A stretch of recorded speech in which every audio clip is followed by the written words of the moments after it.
Quand vous prenez Paul, vous prenez quelqu'un qui peut s'adresser autant aux plus jeunes qu'aux retraités, autant à QS qu'à la CAQ. Paul a à peu près 100 bénévoles autour de lui. Langue de bois, hein? On peut se parler de...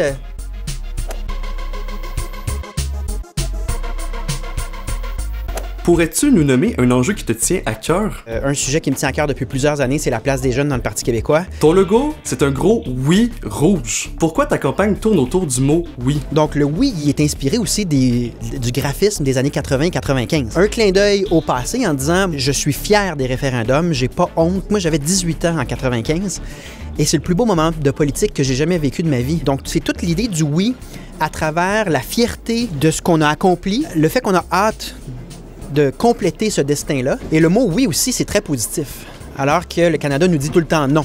Non à nos frontières, à nos impôts, non à tout. La spécificité québécoise, en général, la réponse est toujours non.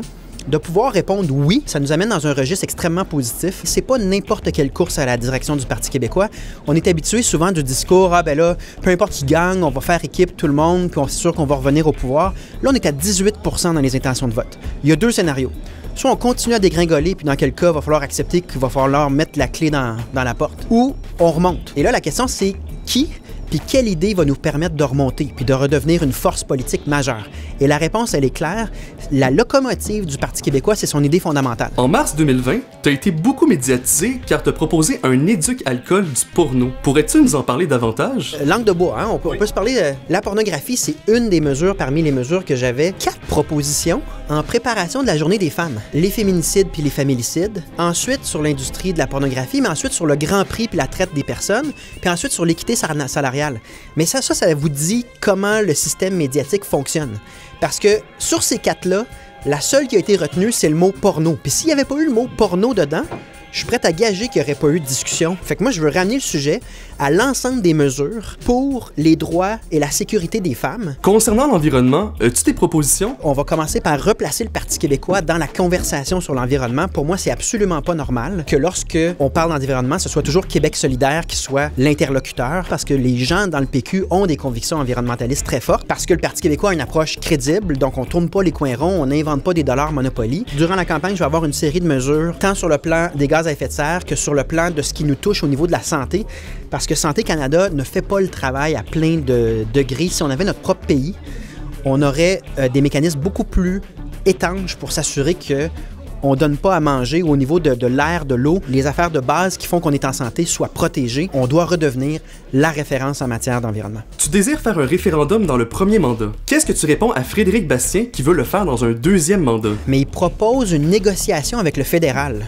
Moi, si j'étais à la CAQ, je pense que c'est une idée que j'accepterais parce qu'un véhicule fédéraliste peut aller à la table des négociations avec Ottawa, mais qu'un véhicule dédié à l'indépendance du Québec ait comme stratégie d'accession à l'indépendance une négociation avec le fédéral, comme si ça avait des chances de fonctionner, comme si on avait une quelconque crédibilité. Moi, je veux pas avoir à mentir, là. Je suis au Parti québécois parce que je veux que l'indépendance se fasse. Donc, j'irai pas faire semblant dans une négociation avec Ottawa. Et non, il n'y a pas d'obligation légale de négocier. Donc, à mon avis, il n'y aurait même pas de négociation, on ne se rendrait même pas là. Les journalistes se disent, bah, c'est du vieux stock. On le sait que tu es indépendantiste. L'honnêteté, la transparence, le fait d'être direct, ça va être notre gros avantage dans les prochaines années. Je ne veux pas, comme chef du Parti québécois, me retrouver dans des situations où je dois débattre avec mes adversaires et dire aux gens, il n'y aura pas de référendum. Oui, je suis indépendantiste, mais je ne le suis pas. C'est une position très difficile pour un chef. C'est bien plus facile d'être honnête en disant, nous, c'est ça notre passion, c'est ça notre projet de société. Suivez-nous, puis si vous n'êtes pas d'accord, mais votez pas pour nous. Penses-tu que le discours de Frédéric Bastien semble résonner chez les anciens péquistes qui ont voté pour la CAQ en 2018? J'ai pas de données comme quoi un discours ou un autre a amené plus de membres au parti. On est nationaliste. La différence avec la CAQ, c'est que nous, c'est vrai qu'on l'est. C'est-à-dire qu'on va au bout de nos raisonnements. La CAQ se dit nationaliste, mais dans les faits, qu'est-ce qu'elle a fait pour la langue française? La protection des intérêts du Québec au niveau de nos frontières, de nos impôts. Qu'est-ce qu'elle a obtenu du Canada à part des refus? Rien. J'ai sorti sur la langue française notamment des solutions très, très fortes. J'appelle ça des approches musclées, là. À un moment donné, ce discours-là nationaliste de la CAQ va s'épuiser parce qu'il ne colle pas à la réalité. Et les gens vont nous reconnaître comme les vrais nationalistes au sens positif du terme, c'est-à-dire qu'on fait la promotion puis on atteint des résultats pour le meilleur intérêt du Québec. C'est légitime. Penses-tu qu'il faut ramener les Catherine Fournier et les Québec solidaire au PQ? Ben, c'est deux sujets différents, là. Moi, j'ai pas de plan pour rallier Québec solidaire. On aura juste une meilleure proposition puis une meilleure crédibilité. C'est tout. On va juste prendre l'espace qui nous revient. Par rapport à Catherine Fournier, elle avait des raisons qui se défendent de quitter le parti. J'étais critique, puis je lui ai dit, j'étais critique de la manière dont elle l'a fait. Maintenant, si elle pense qu'elle peut rebâtir dans la société civile un mouvement pour qu'il y ait plus de jeunes qui veulent travailler à l'indépendance, on peut pas s'en plaindre non plus, là. Si elle additionne d'une autre manière, tant mieux. Moi, par contre, j'ai fait le choix de rebâtir le Parti québécois. Je crois que ce véhicule-là est appelé à connaître un nouveau cycle, à écrire un nouveau chapitre. Et c'est pour ça que je fais cette course à la direction. Donc, chacun sa perspective, son opinion. Mais tant que les gens travaillent pour l'indépendance, moi, ça va. Tu parles beaucoup sur ta page Facebook de ton équipe de campagne. Pourquoi est-ce que tu les promeus souvent? Mon équipe est excellente, elle est jeune et elle est garante des prochaines décennies au Parti québécois. Puis la question de l'urne dans cette élection-là, dans cette course à la direction, c'est qui incarne l'avenir, qui est capable de demeurer en poste 10, 15 ans jusqu'à temps qu'on atteigne notre objectif de prendre le pouvoir puis de déclencher le référendum. Ça prend une équipe qui est là pour rester. Et j'ai ça autour de moi parce que à la base, je pensais pas retourner en politique. Puis il faut le dire, là, moi, ma maison était achetée dans l'Outaouais et je ne comptais pas refaire de politique pour un bout. Je m'attendais à reprendre la conversation en 2022. C'est les militants qui sont venus me chercher. Paul a à peu près 100 bénévoles autour de lui. Il y a beaucoup de monde derrière lui. Maude Leblond, je travaille pour la campagne de Paul sur 2 volets. Premièrement, sur les Laurentides, puis sur les réseaux sociaux. Tristan Bilodeau, je m'occupe un peu plus du volet jeune de Paul. Plus de 30 présidents de circonscription qui ont signé une lettre en disant « Paul, faut que tu te présentes ». C'est pour ça que je suis revenu. Je présente beaucoup mon équipe en disant « Quand vous prenez Paul, vous prenez quelqu'un qui peut s'adresser autant aux plus jeunes qu'aux retraités, autant à QS qu'à la CAQ, mais vous prenez surtout une équipe de trentenaires, de quarantenaires, mais qui sont là pour 20-30 ans et qui ont un CV exceptionnel parce qu'ils croient à l'indépendance puis ils croient à notre projet de bâtir le prochain camp du oui. Paul Saint-Pierre Plamondon, pour les valeurs qu'il véhicule, pour son énergie, c'est vraiment un renouveau pour le Parti québécois. Puis toute la montée de la jeunesse, la montée un peu plus social-démocrate au PQ, une nouvelle voie à l'indépendance. À qui on remet la mission de rebâtir le PQ et de réécrire un nouveau chapitre qui va culminer avec le 3e référendum.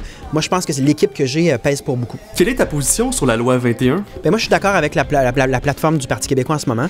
Donc, la loi 21 est remplie d'incongruences en ce moment, là. Par exemple, les écoles privées ne sont pas sous l'application de la loi, alors que les écoles... Il y a des choses qui ne fonctionnent pas. On l'a déjà dans notre programme. Moi, je suis d'accord avec ce programme-là, mais ce que je vous dis, c'est que la bataille des prochaines années, oui, il y a des ajustements à faire dans la loi, mais c'est la défense de la loi contre les attaques du fédéral et il faut être capable de le faire de manière à intéresser la population, qu'elle se ligue derrière le Québec. Il faut le faire de manière perspicace, solide, mais en même temps, il ne faut pas que la population se détache ou se tanne de ce dialogue-là parce qu'il est fondamental, c'est le respect de notre démocratie dont il est question et le faire en additionnant derrière nous pour que l'ensemble de la population, même ceux qui pour l'instant se disent pas indépendantistes, finissent par se dire « Ouais, mais là-dessus, là, on est tanné de se faire piler dessus, on est tanné que notre démocratie soit pas respectée. » Moi, je pense que je peux jouer ce rôle-là. Trouves-tu qu'il y a suffisamment de femmes en politique? Il faut avoir une conversation sur pourquoi il y a pourtant plein de femmes de talent là, qui pourraient jouer le rôle de députée, ministre, première ministre.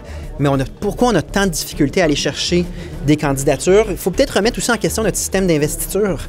À certains égards, est-ce que le système d'investiture ou est-ce qu'il y a vraiment une bataille électorale à mener juste pour être candidat ou candidate? Est-ce que ça décourage les femmes? Il faut avoir une conversation avec les principales intéressées. Moi, je peux pas répondre, mais peut-être qu'il faut envisager quelques réformes pour rendre ça plus attrayant ou plus accessible. Parce que c'est l'œuf et la poule. Quand il y aura beaucoup de femmes en politique, mais les institutions vont s'adapter, vont être le reflet de leur présence. Mais qu'est-ce qu'on fait pour les attirer alors que ces ajustements-là sont peut-être pas faits? Je pense que la conversation, on doit l'avoir là. As-tu des propositions pour les jeunes familles québécoises? Un enjeu qui, moi, me préoccupe beaucoup par rapport aux familles, c'est la dépolitisation. Mais la dépolitisation fait en sorte que les jeunes familles n'écoutent plus. Donc, font des choix électoraux qui, des fois, n'est pas nécessairement dans leur intérêt en raison de la dépolitisation. Et moi, ce que je pense, c'est que les jeunes familles sont très occupées. Juste arriver à survivre sur le plan financier avec les enfants, ça laisse peu de temps pour s'informer. Le défi du Parti québécois par rapport aux jeunes familles, c'est comment est-ce qu'on va les rejoindre? Comment est-ce qu'on va convaincre les jeunes familles de s'intéresser à notre avenir? Si je reprends la campagne de 2018, on avait des solutions extraordinaires en matière d'environnement, mais aussi en matière de transport collectif parce que les gens perdent 1 heure dans le trafic par jour. On avait des mesures pour que le coût de la vie soit moins grand, que la nourriture soit plus accessible, de s'intéresser à chaque mesure qu'on avait préparée, qu'on va préparer encore pour les prochaines élections, de sorte qu'ils fassent un choix dans leur meilleur intérêt. Moi, ça me semble très important à la lumière de ce que j'ai vécu en 2018. Selon un sondage Léger le Journal, en février 2020, environ 5% des électeurs péquistes estimaient que tu serais le meilleur chef du PQ. Quelle est ta réaction à ce sondage? Le sondage, c'est 143 électeurs qui n'ont pas leur carte de membre, mais qui avaient voté PQ, avec une marge d'erreur de 8%. Donc, évidemment, que tout ce que c'est que c'est un concours de notoriété. La démocratie, ça se résume pas à un concours de notoriété. Si c'est ça, à quoi bon s'impliquer, là? Ces sondages-là, pour avoir vu la course de 2016 de très près, parce que j'étais dedans, ça arrive jamais qu'il n'y a pas de mouvement. En fait, c'est presque automatique qu'il y a quelqu'un qui descend, quelqu'un qui monte. J'ai été surpris de ce 5%-là, parce que ça fait quand même 4 ans que je m'implique dans la course 2016, oser repenser le PQ, conseiller spécial dans les débats et tout. Mais en même temps, comme je vous dis, ça va changer vite, et j'ai juste hâte, justement, que ça commence.